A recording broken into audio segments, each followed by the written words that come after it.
겸손과 기도. 찬미 예수님. 그때 예수님께서는 군중을 보시고 산으로 오르셨다. 그분께서 자리에 앉으시자 제자들이 그분께 다가왔다. 예수님께서 입을 여시어 그들을 이렇게 가르치셨다. 행복하여라 마음이 가난한 사람들, 하늘나라가 그들의 것이다. 행복하여라 슬퍼하는 사람들, 그들은 위로를 받을 것이다. 행복하여라 온유한 사람들, 그들은 땅을 차지할 것이다. 행복하여라 의로움에 졸이고 목마른 사람들, 그들은 흡족해질 것이다. 행복하여라 자비로운 사람들, 그들은 자비를 입을 것이다. 행복하여라 마음이 깨끗한 사람들, 그들은 하느님을 볼 것이다. 행복하여라 평화를 이루는 사람들, 그들은 하느님의 자녀라 불릴 것이다. 행복하여라 의로움 때문에 박해를 받는 사람들, 하늘나라가 그들의 것이다. 사람들이 나 때문에 너희를 모욕하고 박해하며 너희를 거슬러 거짓으로 온갖 사악한 말을 하면 너희는 행복하다. 기뻐하고 즐거워하여라. 너희가 하늘에서 받을 상이 크다. 주님의 말씀입니다.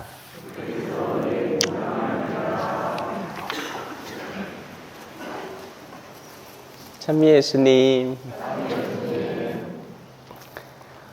제가 격앙된 목소리를 내더라도 오해하지 마십시오. 울먹이는 게 아니라 장기침 때문에 그런 겁니다. 막 감동이 북받쳐서 막 울먹거리는 소리로 오해할까봐. 그럴 수도 있지, 그죠? 복음을 강의하다 보면. 자, 행복입니다, 행복. 세상 사람 치고 행복 안 찾는 사람이 없습니다. 행복하자고 돈 버는 거고요. 행복하자고 결혼하는 거고요. 행복하자고 신부되는 겁니다. 다 저마다 행복의 길을 찾아 나가니까 이런저런 길들을 찾는 거죠. 행복하자고 그 연예계와 그 대기업의 자손분들께서는 마약을 하는 거고요. 세상 어느 멍청이가 그죠? 불행하려고 그 짓 하겠습니까? 행복하려고 하지, 그죠? 또 얼마 전에 보니까 무슨 파티룸인가? 거기에서 10대들이 모여가지고 마약 파티를 한다는데 마약이 10만 명분인가? 그거를 동시에 투약할 수 있는 게 거기 있었다나? 대단합니다, 그죠? 왜 그럽니까? 행복하려고 하는 겁니다. 여기 뭐가 문제가 있죠? 행복이라는 단어는 똑같은데 지향점이 완전히 달라지는 요소들을 발견할 수 있게 되는 겁니다. 첫째는 육체의 행복입니다. 쾌락이라고 표현하죠. 저질 행복입니다. 저질 행복. 하지만 필요한 겁니다. 밥을 먹으면 맛있어야 사람들이 밥을 먹고 생존을 하죠. 밥을 먹을 때마다 진짜 요즘 제가 밥 먹듯이 맛이 없어. 밥이 맛이 없어요. 근데 왜 먹어야 되느냐? 밥을 먹어야 그래도 힘을 내가 또 여러분 앞에 강론이라도 한 번 더 하지요. 안 하고 안 먹고 하고 감기는 도질 대로 도지 갖고 있으면 되십니까? 그죠? 근데 원래 밥은 맛있는 겁니다. 밥을 먹으면 행복감을 느끼는 거예요. 하느님은 그렇게 만들어놨어요. 그래서 가장 소중한 선물들의 육체적 쾌락도 같이 끼워놨습니다. 그랬더니 어떤 일이 벌어집니까? 이 섹스를 쾌락을 위해서 쓰기 시작합니다. 섹스라는 것은 서로가 서로를 완전히 헌신하기로 한 남성성과 여성성 사이에서 이루어지는 쾌락의 산물일진데, 그거를 책임감 쏙 빼고 의무감 쏙 빼고 그냥 대놓고 누리는 거예요. 그래야 이 주변에 다방들이 얼마나 많습니까? 커피만 파는 데가 아니죠. 딴 것도 파는 데입니다. 돈은 많겠다. 뭐 하겠어요? 저 윗집 자식들은 마약이나 하고, 예? 이런 데 오면 이제 그런 쪽으로 막 엇나가기 시작하는 겁니다. 지나친 과음, 그에 자연스럽게 따라오는 전두엽의 마비 상태와 그리고 뒤따라오는 육체적 쾌락의 충족의 욕구, 너무나 당연한 거죠. 그래서 그 동네를 가서 어떤 것이 주된 것으로 있느냐를 보면 그 동네의 전반적인 추구점을 알 수 있습니다.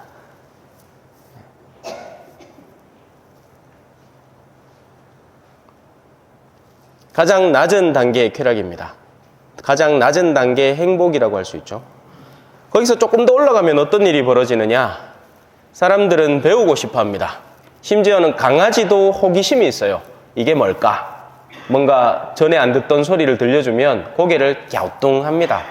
우리 집에 강사이가 그래요.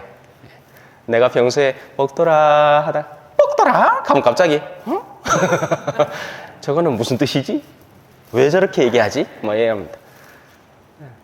그게 재밌어서 또 막 더 하죠. 그 레이저 있잖아요. 레이저. 아이들 갖고 노는 빨간색 레이저. 그죠? 그거 갖고 방바닥에 탁 비추면 막 바다다다다다닥 쫓아갑니다. 막 궁금해가 이게 뭔가 싶어가. 잡았나 싶으면 없고 잡았나 싶으면 없고. 강아지도 궁금한 건 못 견디는 거예요. 그런 지적 호기심. 그래서 수도 없이 유튜브를 봅니다. 그죠? 배우려고. 뭔가 새로운 소식이 있나 싶어가 보고 또 보고 그렇게 채워갖고 이제 놈들 가르쳐 주려고 나섭니다. 근데 내가 아는 거 놈들도 다 알죠. 내 말만 좋은데, 그죠? 옛날에는 도서관 가갖고 열심히 책을 파면 그건 온전히 내 지식이었는데 이제는 알고리즘 때문에 우리 동네 사람들 보는 거 다 그어서 그겁니다. 내 망가 싶어도 놈들 다 알고 있습니다. 근데도 좀에 먼저 알았다고 가갖고 니 그거 아나 하고 시작합니다. 그죠? 그렇게 해서 지적 우위를 누리려는 행복감을 만끽하려는 거죠. 두 번째 단계 행복입니다. 정신적 행복이죠. 또 거기에는 이성적 행복과 더불어서 감성적 행복이 포함되어 있습니다. 그래서 넷플릭스, 왓챠, 디즈니 플러스, 애플 TV 뭐 이런 거 수도 없이 보는 거예요. 왜? 때로는 공포를 느끼고 때로는 감동을 느끼고 때로는 열정을 느끼고 막 감정을 막 채워주는 요소들이 거기 흥미진진하게 포진되어 있기 때문입니다.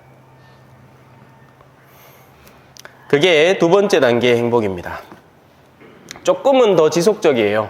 왜 우리가 감동을 느끼면 옛날에 멋진 영화를 하나 보면 한동안 머리에 남잖아요. 맛있는 음식은 먹고 나면 며칠 지나고 나면 잊어봅니다. 그런데 정말 멋진 체험이나 어떤 감동적인 지식이나 깨달음은 한동안 징 하고 나의 뇌리를 때리죠. 세 번째 단계가 있습니다. 그리고 오늘 제가 강조하고 싶은 부분이죠. 그리고 오늘 1독서, 2독서가 우리에게 여실히 드러내 주는 건데, 그런데 이 세 번째 단계의 행복은 찾으려는 사람에게만 얼굴을 드러내 보여줍니다. 다른 것들은 그냥 길 가다가도 얻어만날 수 있어요. 이쁜 아가씨 보면 행복하잖아요. 그죠? 내만 그러나? 그놈만 척하지 마이소. 우리 어르신들 다 그러면서. 이쁜 아가씨 보면 아이고 참 곱다. 행복해요. 우리 자매님들 예쁜 꽃 보면 느끼는 거와 똑같은 겁니다. 그건 굳이 애쓰지 않아도 그냥 주변에 널려 있으면 느껴지는 행복감이에요. 하지만 이 세 번째 단계의 행복, 영의 행복, 영혼의 행복은 다가서지 않으면 열어 보이지 않습니다. 이건 마치 오늘 여러분 앞에 생생히 드러나 있는 이미 여러분이 들은 1독서와 2독서지만 여러분들이 의도하지 않으면 그 안에 도대체 뭐가 있었는지조차 모르는 거하고 똑같습니다. 모르겠죠, 그죠? 1독서 뭔지 2독서 뭔지 뭐 압니까, 그죠? 가난하고 가련한 백성이 나왔는지 어쩐지 오늘 예수님이 그리스도가 지혜인지 뭔지 아무 상관없는 거예요. 만약에 오늘 독서 중에 오늘 저쪽에 성주시장에 소고기를 30% 할인해가 판다합니다 하는 소식이 들려왔으마 그냥 스쳐 지나가듯 들어도 미사마치고 내 꼭 가봐야지 갈 깁니다. 왜냐하면 가서 사야 되거든. 내 마음이 준비되어 있단 말입니다. 그 물건을 사기 위해서 그 싼 값으로 이득을 얻기 위한 마음이 내 안에 내재되어 있기 때문에 그런 소식은 지나가면서 들리더라도 내 손이 꽉 잡는 소식이란 말이죠. 하지만 오늘 들은 내용들은 뭘 들었는지도 몰라. 행복하여라 라고 뭐가 잔뜩 외쳐지긴 했는데 뭐가 그리 행복한 건지 솔직히 말도 안 되는 소리잖아요. 안 그래요? 다시 한번 읽어볼까요? 행복하여라 마음이 가난한 사람들. 가난은 안 좋은 거 아닌가? 행복하여라 슬퍼하는 사람. 이게 뭔? 슬퍼하는데 왜 행복합니까? 그죠? 넷플릭스의 그 더 글로리 그 드라마 보셨어요? 연진아, 이 모든 건 널 위한 거야. 가는 행복한 아가 아니라요. 불행한 아지. 학생 때 얼마나 학교 폭력이 시달리갖고 두드리 맞았으마 속에 앙심이 미칠 듯이 쌓여가지고 그걸 복수하기 위해 자기 생애를 딱 던져갖고 지금 복수하고 있는 중이란 말입니다. 3월 달에 시즌2 나옵니다. 재밌게 봤어요. 휴가 기간 동안. 행복하여라 의로움 때문에 박해를 받는 사람들. 이게 뭔 소리예요 이게. 박해를 받는데 뭔 놈 행복이야. 자, 여기에 영혼의 행복이 숨어 있는 거죠. 이 행복을 찾지 않으면, 자, 여기 선을 하나 쫙 그어봅시다. 우리는 올라갑니다. 태어나면서부터 누구나 발달되어 있는 사람은 없어요. 그래서 사람이 나고 나면 배웁니다. 그죠? 예, 자기 타이의 예약은 자의의 예약은 배워요.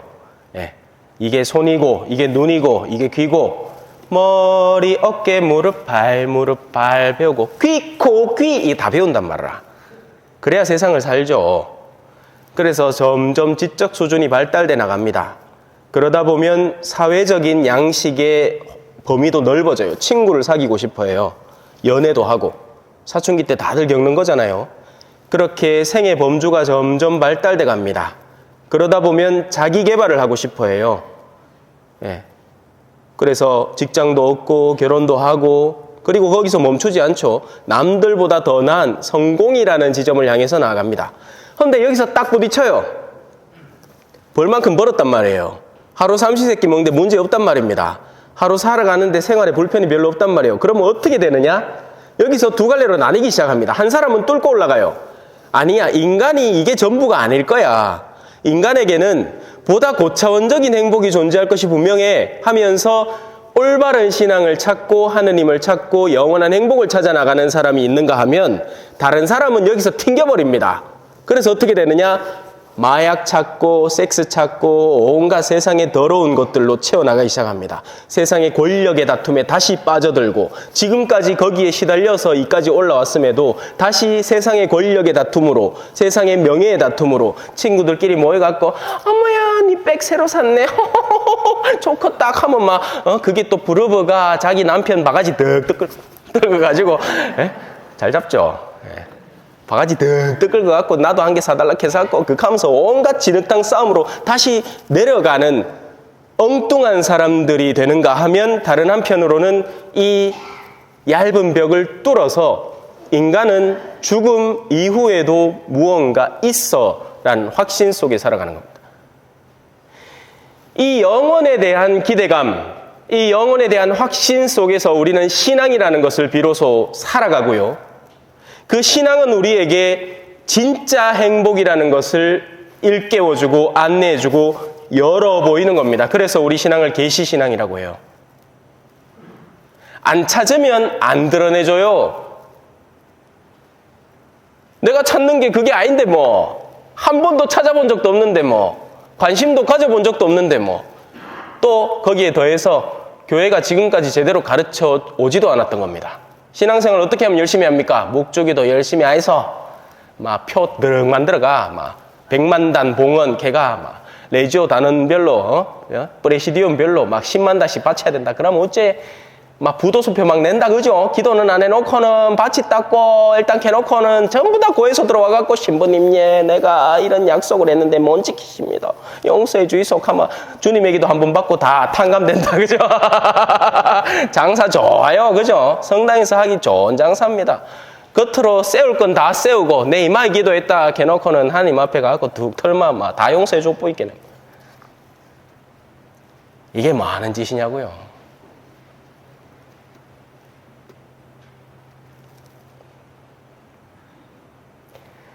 영원의 눈을 뜨기 시작하면 세상에서 우리가 부당함을 당하더라도 희망이 있습니다. 왜냐하면 하느님께서 다 갚아주시거든요. 하느님이라는 분에 대한 신뢰감을 완전히 회복하고 나면 그분께서는 하나도 빈틈없이 정의로운 분이라는 사실을 이해하게 됩니다. 그러면 억울할 일이 없어요. 글로리의 송혜교 키로 맨날 연지나 캐서 하면서 극할 이유가 없는 기라. 와, 하느님께서는 영원 안에서 되갚아 주시기 때문입니다. 세상 안에서는요, 약한 이들은 약하게 살다가 약하고 구박당하고 심지어는 피폐하게 죽어가요.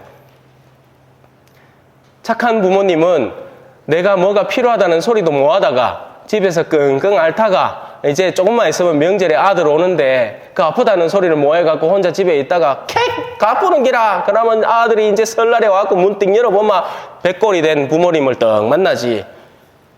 아이고 아버지 욕해봐야 소용없어. 아버지 안 돌아옵니다. 그럼 남은 과제는 뭐겠어요? 자신들에게도 유사한 일이 닥칠 걸 기대할 수 있겠죠. 우리는 되갚자고 세상 사는 게 아니에요.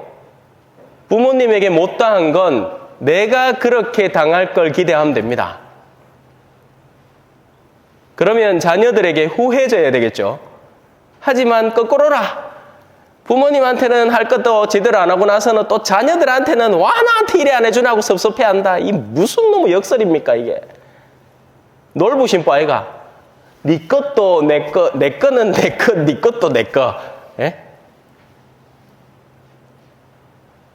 아니에요. 하느님은요, 이 세상을 이렇게 디자인했습니다. 그 누구도 변명할 수 없게 영혼의 눈을 뜰 가능성을 우리 주변에 산적해 두셨어요. 그래서 아무도 변명하지 못하는 겁니다. 내가 아무리 험한 환경 속에 살았더라도 영혼에 대한 가치를 알게끔 하느님은 조성해 놓으셨어요. 그렇지 않다면 하느님은 부당한 하느님이에요. 기회도 안 주고 벌을 줄게. 맞죠? 그럼 부당합니다. 아니 적어도 선이라는 게 뭔지는 알고 선한 가치가 어떤 것인지를 알아서 내가 선을 사랑하게끔 만들고 난 뒤에 선을 쫓아오라 해야 될 거 아닙니까? 하지만 제가 이야기하듯이 하느님은 그 기회를 모든 사람에게 공평하게 주셨습니다. 그 누구도 변명할 수 없게요. 자, 악인들이 악을 한다고 한번 생각해 봅시다. 악인들이 남에게 악을 자행하죠. 근데 그렇게 자행하는 악으로 얻고자 하는 게 뭐겠어요? 나의 선입니다. 학교에서 폭력을 자행하는 애들이 다른 애를 괴롭힘으로써 자기들이 얻고자 하는 게 뭐겠어요? 즐거움입니다. 그 말은 뭐예요? 나는 괴롭고 싶지 않다는 걸 자기들은 아는 거죠. 하지만 그걸 남에게는 괴로움으로 선물해 주는 겁니다. 그걸 그들이 모를까요? 압니다. 알 수밖에 없습니다. 자기가 당하면 싫은 일은 남에게도 하지 말아야죠.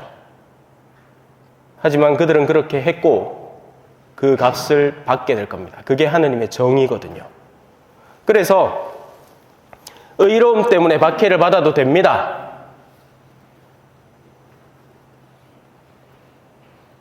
하느님은 모든 것을 제자리로 되돌려 놓으실 것이고 그냥 단순히 제자리가 아니라 상까지 줄 거거든요. 땡 잡은 거죠. 네. 그래서 세상에서 부당한 취급을 받으면 받을수록 오히려 믿는 이들의 내면 속에는 기쁨이 커져가는 겁니다. 기뻐하고 즐거워하여라. 너희가 하늘에서 받을 상이 크다. 아멘. 찬미 예수님, 겸손과 기도.